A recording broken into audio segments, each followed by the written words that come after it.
Good morning all dear student. If you are new to this channel then subscribe and press the bell icon. इस video में लेके आए हुए हैं भारत और समकालीन विश्व 2 कक्षा 10 इतिहास की पाठ्यपुस्तक और मुद्रण संस्कृति और आधुनिक दुनिया के संबंधित क्वेश्चन आंसर। तो वीडियो के अंत तक बने रहें।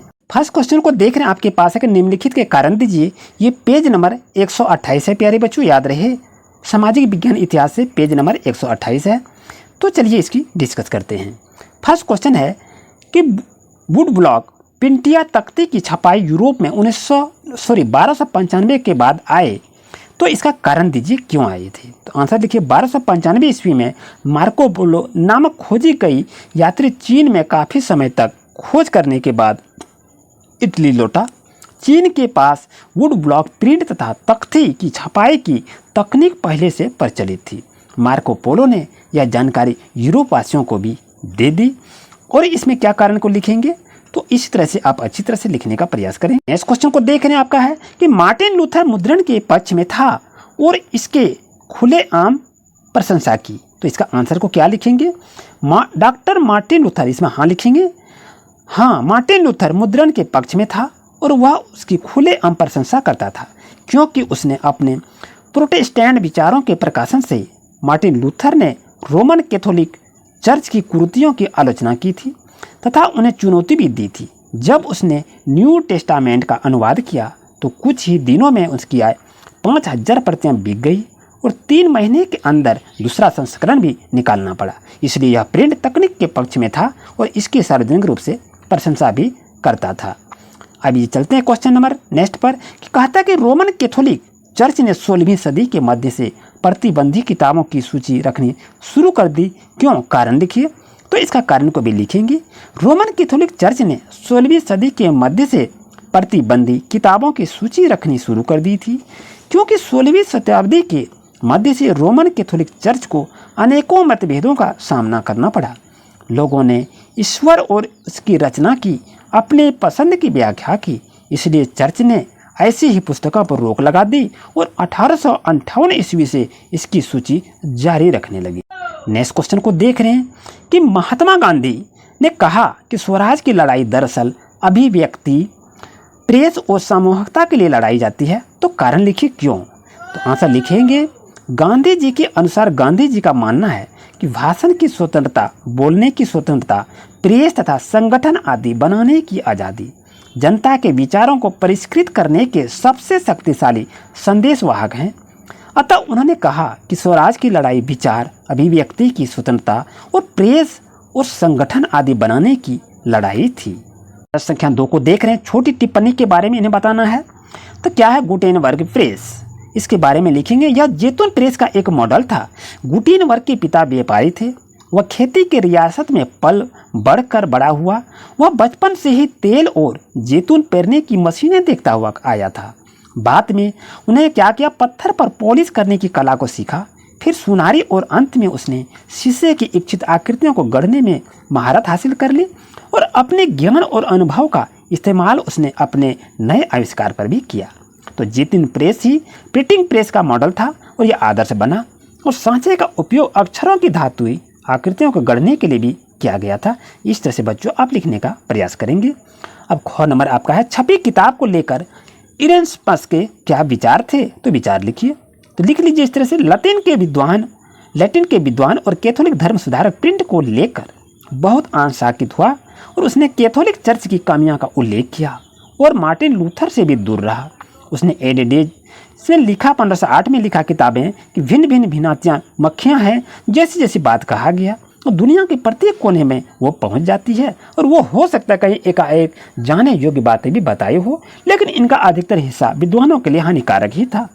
तो ये सब उसे देखकर बेकार ढेर है, क्योंकि अच्छी चीज़ों की भी अति हानिकारक भी होती है। उसका कहना था इन्हें बचाना चाहिए, क्योंकि मुद्रण दुनिया को तुच्छ चीज़ों से नहीं पाट रहे, बल्कि बकवास, बेवकूफ़ और सनसनीखेज, धर्म विरोधी, अज्ञानी और षड्यंत्री किताबें छपते हैं और इन्हीं की तादाद ऐसे ही मूल्यवान साहित्यकारों मूल्य ही नहीं रहा जाता था। इस तरह से इसका वर्णन को लिख सकते हैं। अब गौ नंबर में क्या है कि वर्नाकुलर या देसी प्रेस एक्ट, इसके बारे में लिखना है। तो उत्तर को लिखिए, यह एक्ट आयरिश प्रेस कानून की तरह ही बनाया गया था।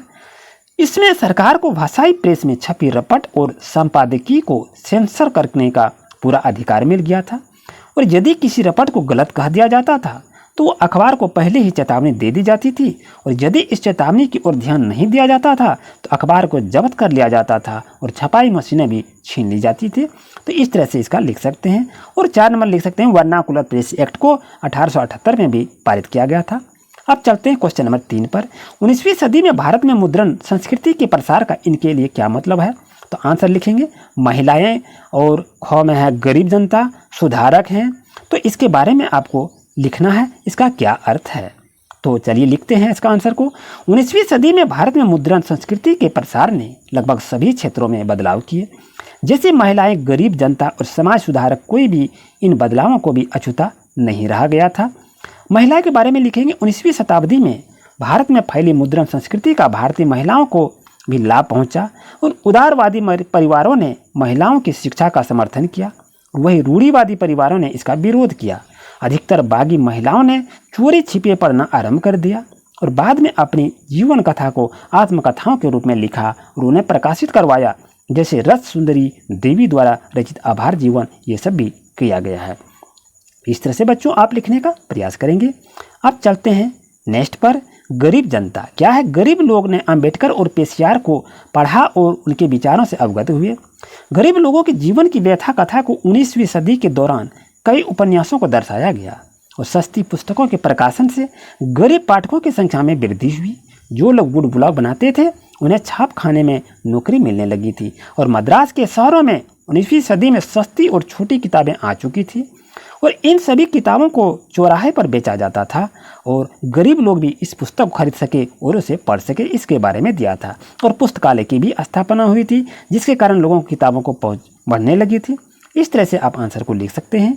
अब चलते हैं ग नंबर में, सुधारक। तो सुधारक में लिखेंगे 19वीं शताब्दी के भारतीय सुधारक ने अपने विचारों के प्रसार हेतु मुद्रण संस्कृति को एक सबसे कारगर माध्यम के रूप में प्रयोग किया।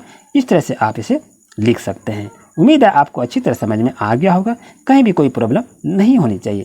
अगर चैनल पर नए हैं तो अभी सब्सक्राइब कीजिए और बेल आइकन की नोटिफिकेशन को ऑल पर क्लिक कीजिए।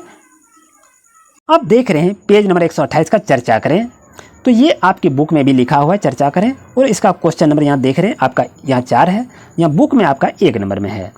तो इसको लिखेंगे 18वीं सदी के यूरोप में कुछ लोगों को क्यों ऐसा लगता था कि मुद्रण संस्कृति से निरंकुशवाद का अंत और ज्ञानोदय हो गया। लिखेंगे 18वीं शताब्दी के बीच तक यह विश्वास हो चुका था कि पुस्तकों के द्वारा प्रगति और ज्ञान में वृद्धि होती है।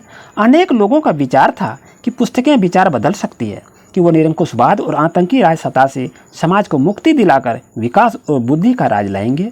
ज्ञान वृद्धि करने और निरंकुशवाद के आधार को नष्ट करने में छापे खाने की भूमिका के बारे में आश्वस्त मर्सिया का है। तो इस तरह से आंसर को लिख सकते हैं, ये आपके लिए काफ़ी महत्वपूर्ण है। अब चलते हैं क्वेश्चन नंबर 5 पर कि कुछ लोगों किताबों की सुलभता को लेकर चिंतित क्यों थे। यूरोप और भारत से एक एक उदाहरण लेकर समझाइए। तो इसका आंसर लिखेंगे कुछ लोग किताबों की सुलभता को लेकर चिंतित थे क्योंकि उन्हें डर था कि इनसे विद्रोह और धार्मिक विचारों का उदय होगा। और यूरोप के बारे में लिखेंगे 1558 में रोमन कैथोलिक चर्च ने प्रतिबंधित पुस्तकों की सूची बनाकर मुद्रित पुस्तकों को रोकने की कोशिश की, और वर्नाक्यूलर प्रेस एक्ट के द्वारा भारतीय प्रेस पर कई प्रतिबंध भी लगा दिए थे। तो रूढ़िवादी लोगों को ऐसा लगता था कि किताबें पढ़ने से लोगों के दिमाग घूमने फिरने लगे। तो यूरोप के कैथोलिक चर्च को लगता था कि लोग इसकी अवहेलना करना शुरू कर देंगे। तो इस तरह आंसर को लिख सकते हैं। भारत के रूढ़िवादी लोगों को लगता था कि ऐसी पारंपरिक मानवता को जैसे सामाजिक विध्वंस होगा, इसलिए ऐसे लोग किताबों को सुलभता लेकर चिंतित थे। अब क्वेश्चन नंबर नेक्स्ट को देख रहे हैं, आपके बुक में ये क्वेश्चन नंबर 3 है, और यहाँ पर क्वेश्चन नंबर डायरेक्ट हम 6 पर लिखे हुए हैं। तो 19वीं सदी में भारत में गरीब जनता पर मुद्रण संस्कृति का क्या असर हुआ। तो इसका आंसर को लिखिए। 19वीं सदी में भारत में गरीब जनता पर मुद्रण संस्कृति का निम्नलिखित असर हुआ।